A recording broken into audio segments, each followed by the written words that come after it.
We're talking about Don Brown. Don, welcome to the program, sir.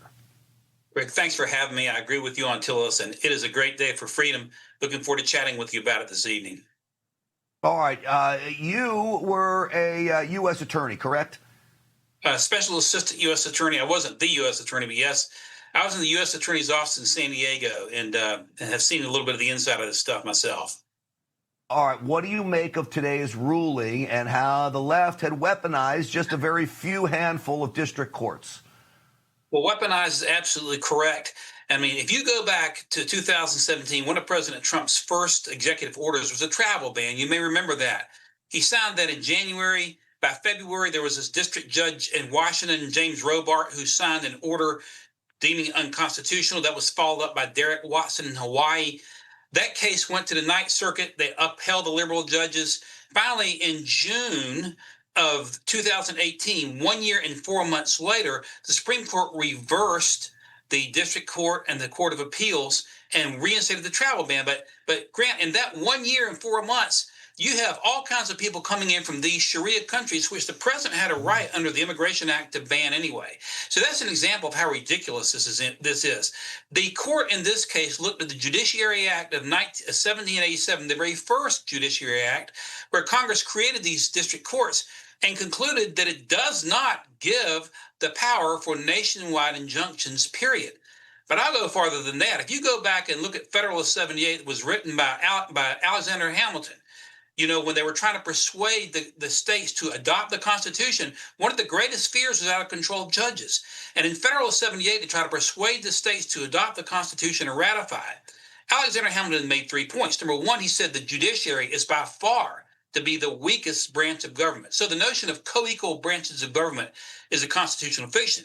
But here's what he also said, number two, that these judges have no power. Now get this, Alexander Hamilton, to persuade the states to ratify the Constitution, says judges have no power to issue any orders against either the executive or against the legislature. And went on to say that the greatest fear will be judges who step into the role not only of judge, but of as president and as members of the Congress. And these judges have basically turned that on its head. There is zero statutory authority at all for nationwide injunctions, none. And I would argue that the Constitution prohibits it as well. The Supreme Court has taken a great step today to put an end to this, but I would say Congress needs to go farther. We need what I call a Judicial Separation of Powers Act to clip the wings of these out-of-control judges and totally take away their ability to do anything in the area of immigration and naturalization or the United States military, because to try to interfere in immigration and naturalization by a federal judge, that is a bastardization of the great constitutional notion of separation of powers. Congress must put an end to it, but today is a day for celebration. Yeah, it sure is. And you mentioned Congress. The Constitution lays it out, can decide how they want the judicial system set up, and Congress could radically change it if they wanted to. I'm very disappointed in Congress and their willingness to go that far. You mentioned birthright citizenship. The Supreme Court did not actually rule on whether or not birthright citizenship is a constitutional right, meaning that you come to the United States, you have a baby here, and then all of a sudden that baby is a United States citizen.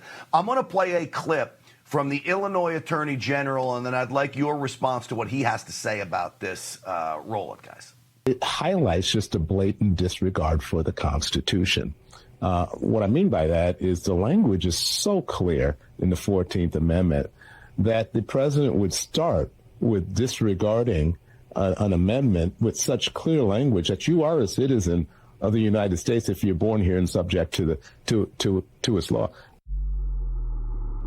So he mentioned the last line, Don, subject to the jurisdiction thereof.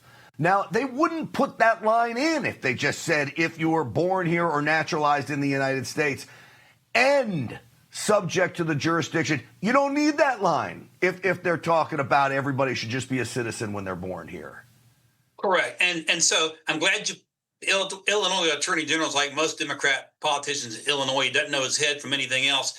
It was an Illinois senator in 1868, Lyman Trumbull, who principally drafted the 14th Amendment to begin with. Remember, there are 3 Civil War amendments. The 14th Amendment was drafted by Senator Trumbull, and he went onto the floor of the United States Senate, and this is recorded in the congressional record, that the 14th Amendment was to grant citizenship only to the children of liberated slaves in the United States.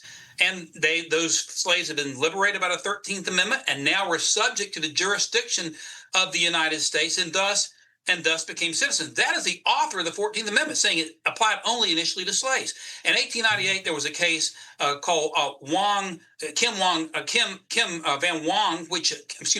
Ark, in which there was a Chinese national who was born to Chinese immigrants who were not citizens but were legal residents of the United States.